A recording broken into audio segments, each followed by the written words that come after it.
Well, I've looked at the village design statement and this seems absolutely wonderful. It gives an impression of what the village really ought to look like for now and into the future. Building on that design statement, the village has got a wonderful neighbourhood plan. I've looked at the neighbourhood plan. It got all sorts of architectural details. It's got lots of ideas, and I would really welcome most of those. For instance, it deals with traffic, it deals with localism, it deals with local shops and businesses. All of these things are things that I would support. They're in great contrast to some of the things that Imperial College want. Now, that's what I will not support. Too many houses, all together, all in one location, and it's going to do nothing but create a boring sprawl on the edge of town, and of course it's going to create lots and lots of traffic, and the last thing that Wye wants is more traffic jams.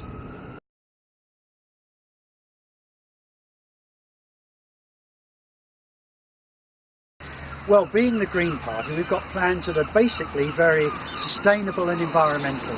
For instance, one thing we would do is an energy audit for the whole village, because one of the greatest things that British housing does is leak energy, and if you do an energy audit, you can get insulation fitted to all of those houses. That creates a lot of jobs, and it also means that the householders save money in the long run because their fuel bill goes down. Next thing I do is a sustainability traffic survey. So how sustainable is our traffic? Are we all using cars? And we would probably find that far too many of us are. We ought to be changing to cycling, walking, public transport.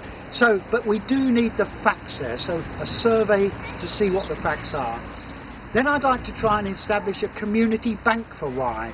Community banks have begun to take off in the north of England, not so much in the south, but they are perfect because we all know that the banking industry is anything but reliable. Another thing for Wye would be a 20-mile-an-hour speed limit for the village itself, because Wye is a very compact village, it's a walkable village, and if you want a walkable village, you don't want speeding traffic. On the edge of town, I would establish what we call mini green belts. So a green conservation area around the town, and that area is sacrosanct from building. No more building. The last two things are very much environmental things. The Stour River, I know from my own work, is polluted with chemicals. A lot of them are coming from the Bybrook sewage plant. Those just have to be sorted out. So we would do chemical analysis of the river. And the final thing, most importantly, flood control measures. We've seen the flooding this year. It's been absolutely very bad indeed. It's going to get much worse in the future. So we would establish what are called flood catchment controls, areas that can be flooded without flooding the areas adjacent to the village. And finally, we want much more tree planting in those areas because trees absorb water.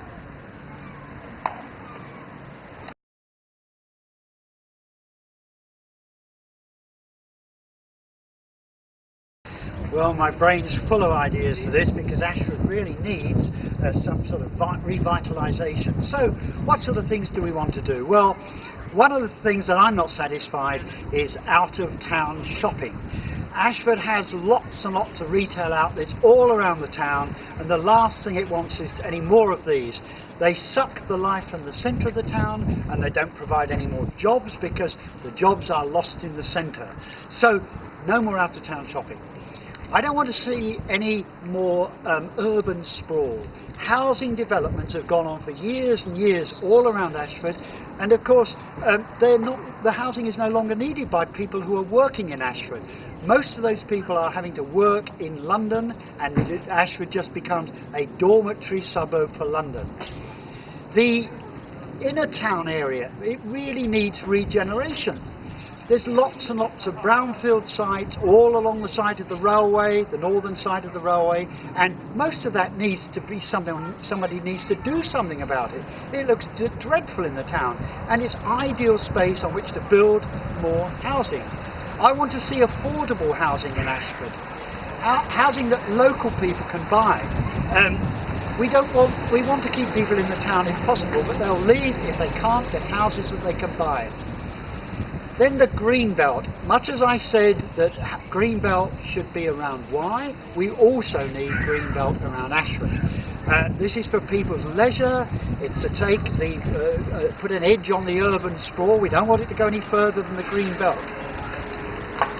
Like Wye suffers from floods, so does Ashford suffer from flood.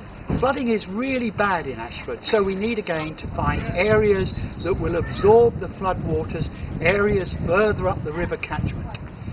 So lots of things that need to be done. The thing we have to remember is that I want to make sure that Ashford doesn't have a negative impact on Wye. So lots of the things that might be good for Wye will also be good for Ashford. Things like getting rid of the traffic, things like localism, providing jobs for local people, things like reducing traffic speeds, things like affordable housing. Those are the sorts of things that both of Ashford and Wye really need. Another thing I want to do is make sure the Sure Start centres for children stay open. This one is threatened for closure. We hear that some of the Ashford ones are not safe. They don't know how long they're going to keep them open. And these are places are vital for mothers with children, so we've got to keep Sure Start running. Other things that are threatened that I want to keep running are the hospitals. Although we're told that spending on national health will not go down, everybody knows that it's going down. Parts are being privatised, and I don't want to see any more privatisation of our hospitals. So support William Harvey Hospital, support it to the hilt.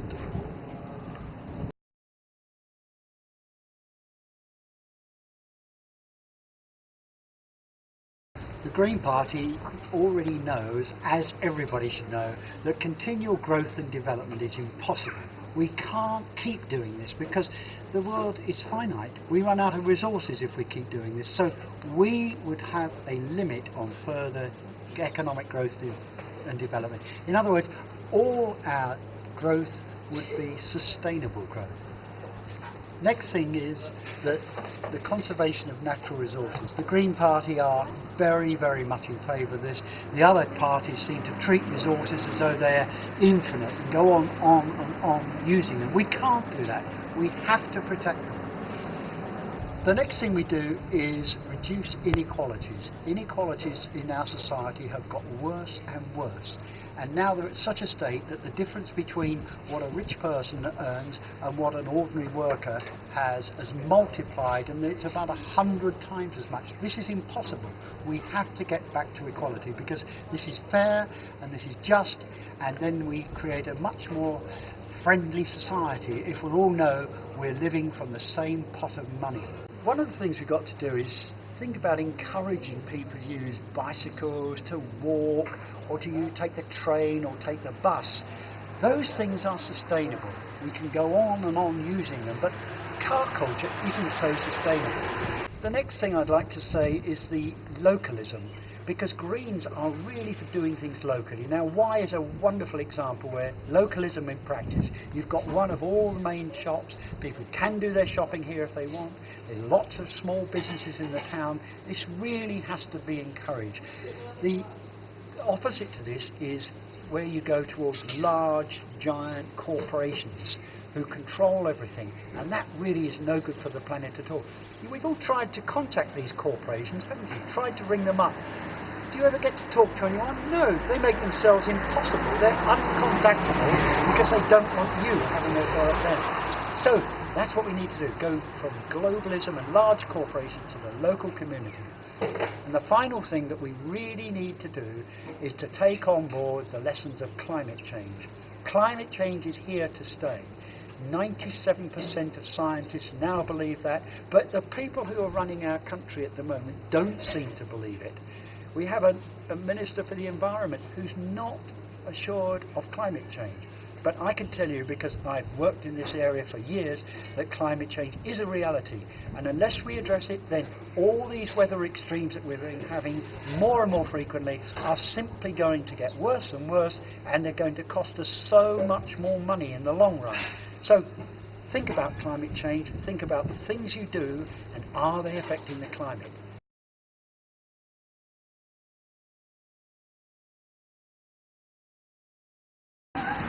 Well, because I'm not just a single issue politician.